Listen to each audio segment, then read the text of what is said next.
Assalamu alaikum wa barakatuh. I have told that if we follow Islam, we can build a moral society. You see, we have 54 Islamic countries. Even we have 95% Muslims over there. They follow Islam only. Why we can't build moral society in those countries? Like Pakistan, Afghanistan, they have a civil war between the fight between the Shias and Sunni Muslims. Why we can't build moral society over there, even though they have follow Islam? We have 95 Muslims over there. That is, you have told that if we follow Islam. No, you mean to say that Afghanistan, Pakistan, these countries are following Islam, but there's still civil wars and fighting amongst Muslims like Shia and Sunni? Why you are asking? We can't build moral society over there, even though we have 90%, 95 Muslims over there. First of all, Pakistan is not following Islam. Are you joking? I'm saying not Pakistan have 90% Muslim. Muslim means follow Islam. But Muslim, what Muslim? What Muslim? I remember 15 years ago, it's not today and I heard it's worse. 15 years ago I remember going to a wedding in Pakistan. A wedding where men and women were mixing freely. Where the bride was dancing on the stage with all the male members of the family dancing on the stage.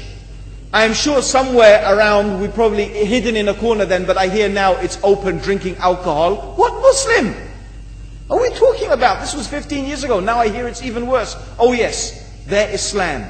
When the bride and the groom are walking to the car, they're holding the Quran over their head for blessing. That Islam? That's not Islam. What Islam is that? That's exactly the thing I'm talking about. That's why the Muslims are in such a mess.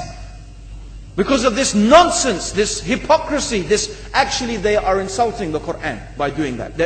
Amongst all of this haram, they think that the Quran, holding it over their head, is going to bless them because they're holding it. What is that? Where did they get this from? So, I don't know what we're talking about. In fact, this is the problem. You see, the Muslim world itself is so far from Islam. So many you find here in India. I know it's not a Muslim country, but there are lots of Muslims here. But I don't know what sort of Muslim. Most of them go to the dargah and they call upon some dead person in the grave, and they think that by talking to a dead person they're going to have their needs fulfilled. What's the difference between that and worshipping an idol? There's no difference, believe me. It's shirk. I've seen it myself with my own eyes. I'm praying in the masjid. The adhan goes. The people are praying in the masjid. And the people in the dargah are not coming to the mosque to pray. They're still going around the dargah and making all their whatever the things they do. What's that? That's not Islam. You go to many countries. You find Pakistan, you want to see Islam in Pakistan. You know, in England, in every street corner we have a pub. You know what's a pub? You know what's a pub? Like a bar, you know, a place where you sit and drink alcohol. Yeah? Yes? In Pakistan, believe me, they have something worse than that. Yes, worse. On every street they have a picture of a palm. Everywhere you see it, hanging from the windows. They have the picture of a palm. What's that advertising? Something worse than drinking alcohol. An invitation to disbelieve in Allah. That they're going to read your hand and tell your fortune. Shirk. It's shirk. Whoever believes, the Prophet said, sallallahu alaihi wasallam, whoever visits a fortune teller out of curiosity, Allah will not accept their prayers for 40 days.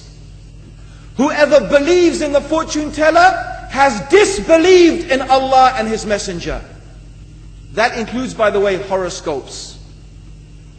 Yet and you see in Pakistan, a picture everywhere of a hand. Worse than a pub. Worse than a pub. It is better to drink alcohol than make shirk with Allah. Yes. So this is the Muslim countries. You will not find one except they are not doing magic and shirk and kufr. Or except maybe one or two you will find. So this is the state of the Muslims. So no wonder we're in the confusion and the chaos. So these are not good examples. And this is really, in fact, the very reason that I'm saying why we are in such a big mess.